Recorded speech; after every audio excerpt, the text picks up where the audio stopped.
Subscribe કરો એ High News India channel ને પછી યુટ્યુબ એપ પર બેલ આઇકોન નું બટન દબાવો અને નિહાળો એ હાઈ ન્યૂઝ ઇન્ડિયા ચેનલ।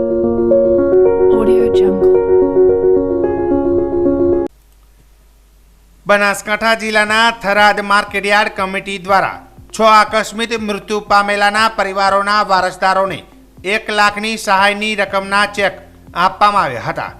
આ અંગે સેક્રેટરી ભેમજીભાઈ પટેલે જણાવ્યું હતું કે ધી ખેતીવાડી ઉત્પન્ન બજાર સમિતિ થરાદ દ્વારા થરાદ તાલુકાના 5 થી 70 વર્ષ સુધીની વય જૂથના તમામ પ્રજાજનો માટે રૂપિયા 1 લાખ અકસ્માત વીમા કવચ લેવાયેલ છે, જે અંતર્ગત થરાદના સણાવિયા ગામના રાજપૂત લક્ષ્મણભાઈ જોહાભાઈ, વાતડાઉ ગામના ચૌધરી વરદાભાઈ વાલાભાઈ, જેતડા ગામના ચૌહાણ નટવરસિંહ દીપસિંહ, ભીમપુરાના રબારી અર્જણભાઈ શેધાભાઈ, કિયાલ ગામના ઠાકોર જગાભાઈ છોગાભાઈ તેમજ જેતડા ગામના રાજપૂત મેઘાભાઈ ઓખાભાઈના આકસ્મિક મૃત્યુ નિપજ્યા હતા, જેમના વારસદારોને થરાદ માર્કેટયાર્ડ ખાતે ચેરમેન શૈલેષભાઈ પટેલ અને નવનિર્વાચિત બોર્ડ ડિરેક્ટરોની ઉપસ્થિતિમાં 1 લાખ રૂપિયાની સહાયના ચેક અર્પણ કરવામાં આવ્યા હતા।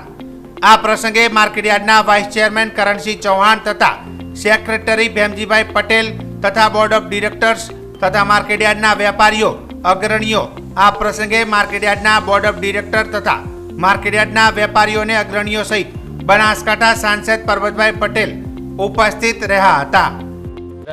માર્કેટયાર્ડમાં જે વીમો લેવામાં આવે છે એ 10 થી 70 વર્ષની ઉંમર સુધી થરાદની ટોટલ થરાદ તાલુકાની પ્રજાજનોનો વીમા લેવામાં આવેલ છે। એમાં આજે 6 જણનો વીમાના ચેકની વિતરણ કરવામાં આવ્યું। એમાં અમારા બધા જ વાઇસ ચેરમેન આપણા સંજયશ્રી પરબતભાઈ તથા અમારા બધા જ બોર્ડ ઓફ ડિરેક્ટરો દ્વારા એમનું વિતરણ કરવામાં આવ્યું। અને જે આજે 31 તારીખ છે ને આવતી સાલનું પણ જે નવું પ્રીમિયમ રહ્યું એ પણ 10 થી 70 વર્ષની ઉંમર સુધીના થરાદ તાલુકાના ટોટલ પ્રજાજનોનું વીમો લીધેલ છે। તેનું અંદાજિત પ્રીમિયમ 30,50,000 રૂપિયા થાય છે। એ થરાદ માર્કેટયાર્ડ દ્વારા લીધેલું છે અને જે ખેડૂત કે જે મતદારો રહ્યા ટોટલ પ્રજાજનોને એમને લીધેલ છે, એમને જે આકસ્મિક કોઈ બનાવ બને એના માટેનું આ પ્રીમિયમ છે અને થરાદ માર્કેટયાર્ડના અમારા બોર્ડ ઓફ ડિરેક્ટરો દ્વારા આજે પ્રીમિયમ લેવામાં આવેલ છે। બનાસકાંઠા જિલ્લાના દિયોદરના વડિયા ગ્રામ પંચાયતનું સતત ત્રીજી વખત બજેટ થયું નામંજૂર। વડિયા ગ્રામ પંચાયતના સરપંચ અને સદસ્યોના આંતરિક વિવાદના કારણે ત્રીજી વખત ગ્રામ પંચાયતનું બજેટ નામંજૂર થયું હતું। વડિયા ગ્રામ પંચાયત કચેરી ખાતે પોલીસ બંદોબસ્ત વચ્ચે ગામના સરપંચ પરખાભાઈ માળીના અધ્યક્ષસ્થાને ગ્રામ પંચાયત કચેરી ખાતે 30/3/2024ના 12 કલાકે ગ્રામ પંચાયતના વાર્ષિક બજેટ માટે બેઠક મળી હતી, જ્યાં વડિયા ગ્રામ પંચાયતના બજેટ બેઠકમાં 88 અધિકારી તરીકે દિયોદર તાલુકા પંચાયતના વિસ્તરણ અધિકારીની ઉપસ્થિતિમાં સતત ત્રીજી વખત બજેટ નામંજૂર થયું હતું। તો આજે વડિયા ગ્રામ પંચાયત કચેરીના કમિટીમાં સરપંચ સહિત 10 સભ્યો સાથે 11ની કમિટીમાં 11 પૈકી સરપંચ સહિત 10 સદસ્યો બેઠકમાં ઉપસ્થિત રહ્યા હતા, જ્યાં બજેટના તરફેણમાં 3 અને બજેટના વિરુદ્ધમાં 7 સદસ્યો સાથે કુલ 10 લોકો હાજર રહ્યા હતા, જ્યાં 1 સદસ્ય કોઈ કારણસર ગેરહાજર રહ્યા હતા। વડિયા ગ્રામ પંચાયતનું સતત ત્રીજી વખત બજેટ નામંજૂર થયું હતું। વારંવાર ગ્રામ પંચાયતનું બજેટ નામંજૂર થતા વડિયા ગામનો વિકાસ રૂંધાયો હોય તેવું લોકમુખે ચર્ચાનો વિષય બન્યો છે। અવિશ્વાસની દરખાસ્ત પણ દાખલ કરેલી હતી। એમાં અમારો 8 સભ્યો અમારા સાથે હતા, પણ સંજોગવશાત એક સભ્ય છેલ્લી ઘડી જતો રહેવાના કારણે અવિશ્વાસની દરખાસ્ત પસાર ન થઈ।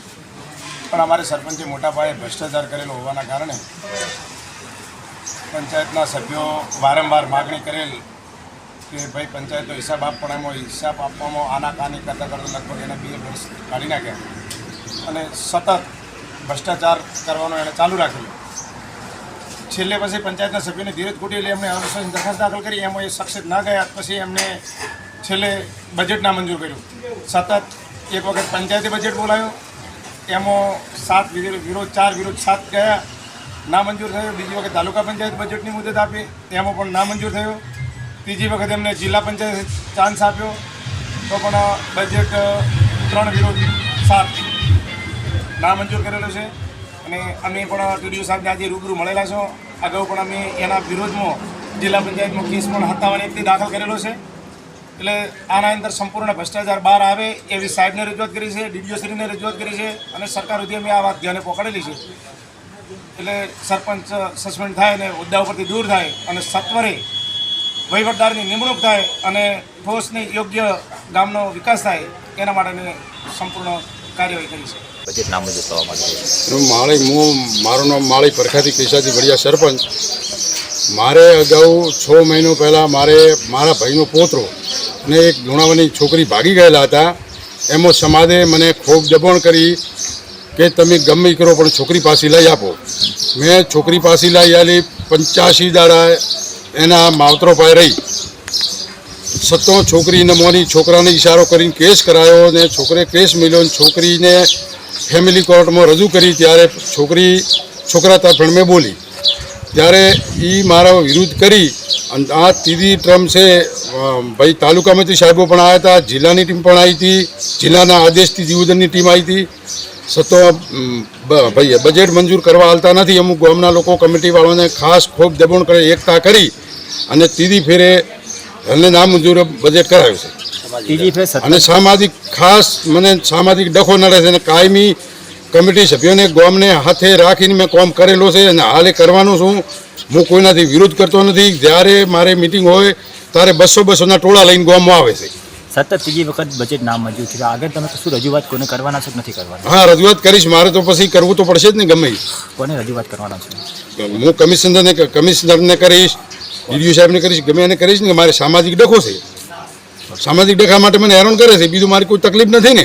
નિર્દેશાનુસાર તો ફરીથી 1% આપણે આપવી પડે એમ અમે 33 સામાન્ય સભા બોલાવેલી અને ગ્રામ પંચાયતમાં સામાન્ય સભામાં આ વખત જે તરફેણમાં છે એ 3 વોટ અને નામંજૂરીની તરફેણમાં છે એ 7 વોટ પડતા 3 વખત બજેટ નામંજૂર થયેલું છે, જેનો રિપોર્ટ હવે જિલ્લા કક્ષાએ આગળની ઘટતી કાર્યવાહી માટે મોકલી આપવામાં આવશે.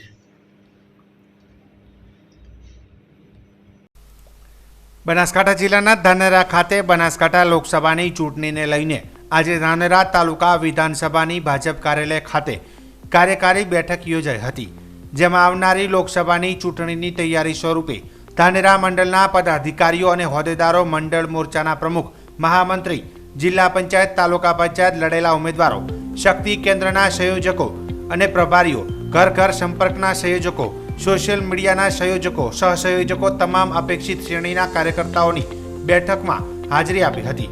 આ પ્રસંગે બનાસકાંઠા લોકસભા ઇન્ચાર્જ રાણાભાઈ દેસાઈ, જિલ્લા અધ્યક્ષ કીર્તિસિંહ વાઘેલા, ધાનેરા ધારાસભ્ય માવજીભાઈ દેસાઈ, હરજીવનભાઈ પટેલ, ભગવાનભાઈ પટેલ, જોઈતાભાઈ પટેલ, વસંતભાઈ પુરોહિત, ધાનેરા શહેર પ્રમુખ ત્રણભાઈ મોદી, મંત્રી જેબી રાજપૂત તેમજ રાજુભાઈ ત્રિવેદી તેમજ મોટી સંખ્યામાં કાર્યકર્તાઓ હાજર રહ્યા હતા અને માર્ગદર્શન મેળવ્યું હતું.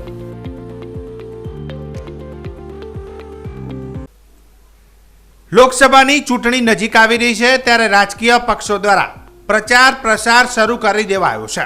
ત્યારે હવે રાજકોટ બેઠક પરથી ચૂંટણી લડનારા ભાજપના દિગ્ગજ નેતા પરસોત્તમ રૂપાલા વિવાદમાં આવ્યા છે. પરસોત્તમ રૂપાલાનો એક કથિત વિડીયો સોશિયલ મીડિયા પર વાયરલ થઈ રહ્યો છે.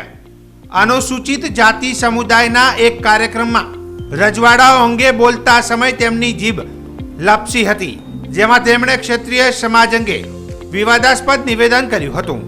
આ નિવેદનના કારણે ક્ષત્રિય સમાજમાં ભારે રોષ જોવા મળી રહ્યો છે. જોકે વિવાદ વકરતા પરસોત્તમ રૂપાલાએ ક્ષત્રિય સમાજની માફી પણ માંગી છે. તેમ છતાં પણ હજુ ક્ષત્રિય સમાજમાં પુરુષોત્તમ રૂપાલાને લઈ ભારે રોષ જોવા મળી રહ્યો છે. જે અંતર્ગત આજે બનાસકાંઠા જિલ્લાના ડીસામાં જાગીરદાર ક્ષત્રિય સમાજના લોકોએ પણ રૂપાલાના નિવેદન સામે ભારે રોષ ઠાલવ્યો હતો.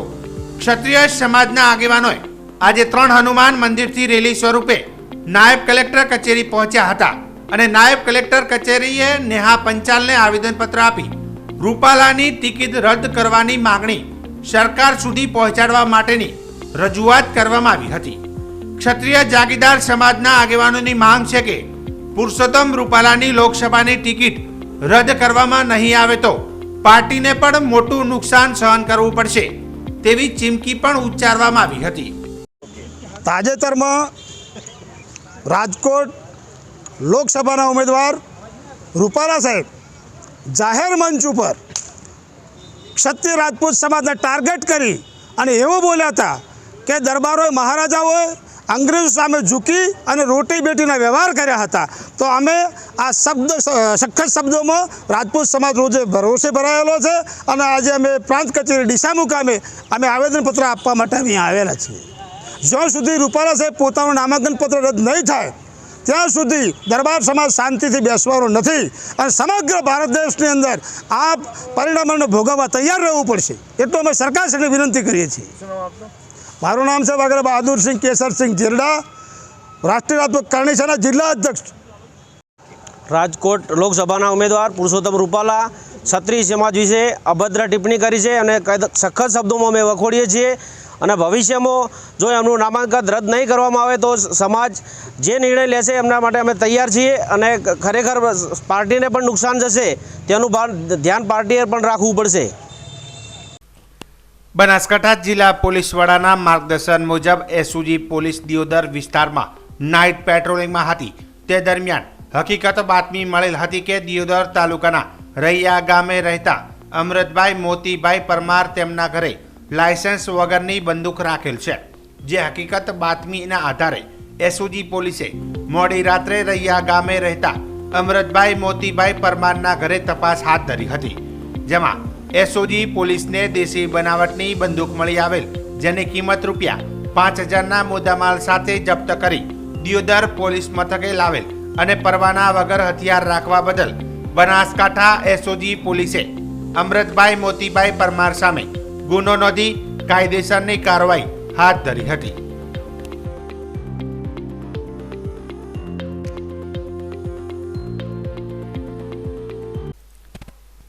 બનાસકાંઠા જિલ્લાના થરાદ તાલુકાના જમણા ગામે શેણલ માતાજીના મંદિરે આગામી તારીખ 2/4/2024ના રોજ રાત્રિ દરમિયાન ભવ્ય રમેણ મહોત્સવ અંતર્ગત તડામાર તૈયારીઓ ચાલી રહી છે. ત્યારે શેણલ પરિવાર થરાદવાવ મંડળ દ્વારા આયોજિત કાર્યક્રમમાં જમણા ગામના સમસ્ત સમાજ ઉપસ્થિત રહેશે. થરાદવાવ પંથકમાંથી તમામ ધર્મપ્રેમી જાહેરને આમંત્રણ છે. એક ખાસ નોંધ છે કે બનાસકાંઠા જિલ્લામાં અત્યારે લોકસભાની ચૂંટણીનો માહોલ છે. ત્યારે રાજકીય આગેવાનો અને ખાસ નોંધ છે કે જમણા ગામે માતાજીના મંદિરે દર્શન કરવા માટે આવો ત્યારે કોઈ પણ ચૂંટણીલક્ષી પ્રચાર પ્રસારણ ઉપર સખત પ્રતિબંધ છે. કોઈ પણ ચૂંટણીલક્ષી પ્રચાર માટે માતાજીના સ્ટેજ ઉપર આવવા માટે સખ્ત પ્રતિબંધ છે. ચૂંટણી પ્રચાર માતાજીના રમેણ બાદ બીજા દિવસે જેને પ્રચાર કરવો હોય તે કરી શકે છે તેવું જણાવાયું હતું. અત્યારે બનાસકાંઠા જિલ્લાના થરાદ તાલુકાના જમણા ગામે શેણાલ માતાના આસ્થાન અને જે શેણાલ માતાનું મંદિર આવેલું છે ત્યાં વાવ થરાદ શેણાલ માતા પરિવાર દ્વારા ભવ્ય રમેળનો મહોત્સવની તડામાર તૈયારીઓ થઈ રહી છે. તડામાર તૈયારીઓને લઈને અત્યારે ધર્મપ્રેમીઓ અને મા શેણાલના ભક્તો ખૂબ જ ખુશ છે અને સમસ્ત જમણા ગામ ખુશીનો માહોલ દેખાઈ રહ્યો છે. અને ખાસ કરીને ત્યાં બનાસકાંઠા જિલ્લાની અંદર લોકસભાની ચૂંટણીનો માહોલ છે. ત્યારે હું રાજકીય આગેવાનોને નમ્ર વિનંતી અને અપીલ કરું છું કે 2/4/2022ના રોજ રાત્રે શેણાલ માતાના મંદિરે રમેળ મહોત્સવ છે. ત્યારે ચૂંટણી લક્ષીને કોઈ પ્રચાર કરવા ઉપર સખત પ્રતિબંધ મૂકવામાં આવ્યો છે અને કોઈ પણ રાજકીય કાર્યકર્તા ચૂંટણી લક્ષીને પ્રચાર કરવા માટે મહેરબાની કરીને સ્ટેજ ઉપર ન જવું એવી એક વિનંતી છે. અને જો પણ કોઈ સ્ટેજ ઉપર જવાની કોશિશ કરશે તો તેને પણ રોકવામાં આવશે. એટલે ખાસ કરીને રાજકીય લક્ષી અને ચૂંટણી લક્ષીને કોઈ પણ પ્રચાર ઉપર સખત પ્રતિબંધ છે.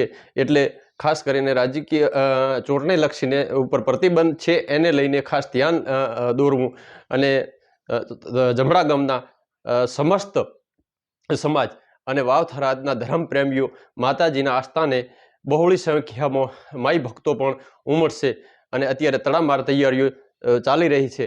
સબસ્ક્રાઇબ કરો ये है न्यूज़ इंडिया चैनल ने પછી YouTube એપ પર બેલ આઇકોન નું બટન દબાવો અને નિહાળો ये है news India channel. Audio Jungle.